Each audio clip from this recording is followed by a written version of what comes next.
काल छत्रपती शिवाजी महाराज चौकामध्ये जे उदगीरच्या दृष्टीने काळिमा फासणारी घटना या ठिकाणी घडली, तमाम महाराष्ट्राचं दैवत विलासरावजी देशमुख साहेब आणि आमचे नेते अमित भैया देशमुख साहेब यांच्या बाबतीत चुकीच्या घोषणा या ठिकाणी देण्यात आल्या।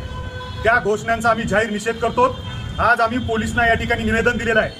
जे कोणी लातूरची राजकीय संस्कृती बर्बाद करायला उठलेले चुकीच्या घोषणा देत आहेत, उदगीर असंतोष करू पाहत आहेत, त्यांच्यावर तात्काळ चौकशी करून गुन्हे दाखल करा आणि लोकशाहीच्या मार्गाने जे लोक या चुकीच्या घटनेचा निषेध करतायत त्यांच्या विरोधात कारवाई करण्यासाठी या ठिकाणचे मंत्री महोदय प्रयत्न करत आहेत। त्याही गोष्टीचा आम्ही जाहीर निषेध करतो। सत्तेच्या जीवावर तुम्ही जर वाटेल ते करू पाहत असाल तर उदगीरची जनता सहन करणार नाही।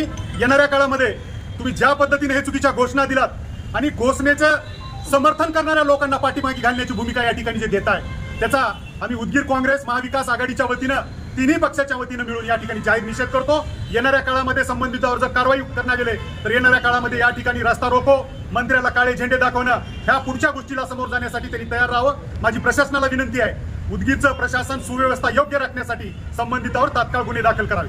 मध्ये या नगरीचे लोकप्रतिनिधी यांच्या वाढदिवसाच्या निमित्ताने जो काही त्यांच्या कार्यकर्त्यांनी हैदोस घालून अर्वाच्य भाषेमध्ये ज्या घोषणा दिल्या त्या घोषणेचा निषेध करण्यासाठी आम्ही आज पोलीस स्टेशनमध्ये सर्व महाविकास आघाडीचे सर्व पदाधिकारी या ठिकाणी उपस्थित आहोत। वास्तविक ज्या कार्यकर्त्यांनी घोषणा दिल्या त्या कार्यकर्त्यांच्या घोषणेचा व्हिडिओ समाज माध्यमामध्ये व्हायरल झाला।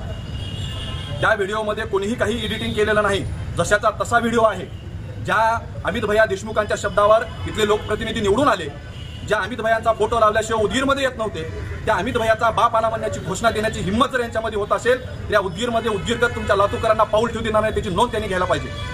लातूरच्या माणसाला इथं आणून ज्या अमित देशमुखांनी निवडून आणलं, ज्या दिलीपराव देशमुखांनी लातूरचं पार्सल उदगीरमध्ये आणून तुम्हाला निवडून देण्याची कृपा केली, त्यांचा बाप आल्याची भाषा जर तुम्ही बोलत असाल तर याच्यापेक्षा दुर्दैव ह्या उदगीरमध्ये कुणाचं घडलेलं नाही।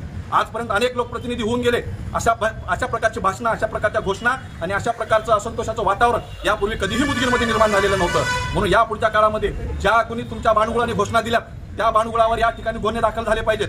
जर गुन्हे दाखल नाही झाले आणि उलट जर तुम्ही आमच्यावरच जर गुन्हे दाखल करण्याचा प्रयत्न करत असाल तर या पुढच्या काळामध्ये गाव तिथे आंदोलन होईल आणि या आंदोलनाला तुम्हाला सामोरं जावं लागल्याची नोंद सर्वांनी घ्यावं आणि या पुढच्या तीव्र आंदोलनाला आपण सामोरे जाण्याची ताकद ठेवून आम्हाला बोलण्याची भाषा करावी आणि या गोष्टीचा आम्ही जाहीर निषेध करतो। काल संजय बनसोडे यांच्या वाढदिवसानिमित्त त्यांच्या कार्यकर्त्यांनी अमित देशमुख साहेबाबद्दल हे वाक्य वापरले, त्यांच्या निषेधार्थ आज आम्ही ठाण्यामध्ये त्यांच्या विरोधात ऑपरेशन दिलेलं आहे। पोलीस स्टेशनने त्यांच्यावर योग्य ती कारवाई नाही केल्यास 1-2 दिवसांमध्ये उदगीर शहरात आम्ही रस्ता रोको आंदोलन करणार आहोत। त्याच्या इतरेच त्यांच्या कार्यकर्त्यावर गुन्हा नाही दाखल केल्यास मंत्री महोदयाला उदगीरमध्ये पाय ठेवू देणार नाही, हे आव्हान राष्ट्रीय दलित अधिकार मंचाच्या वतीने आम्ही करत आहोत।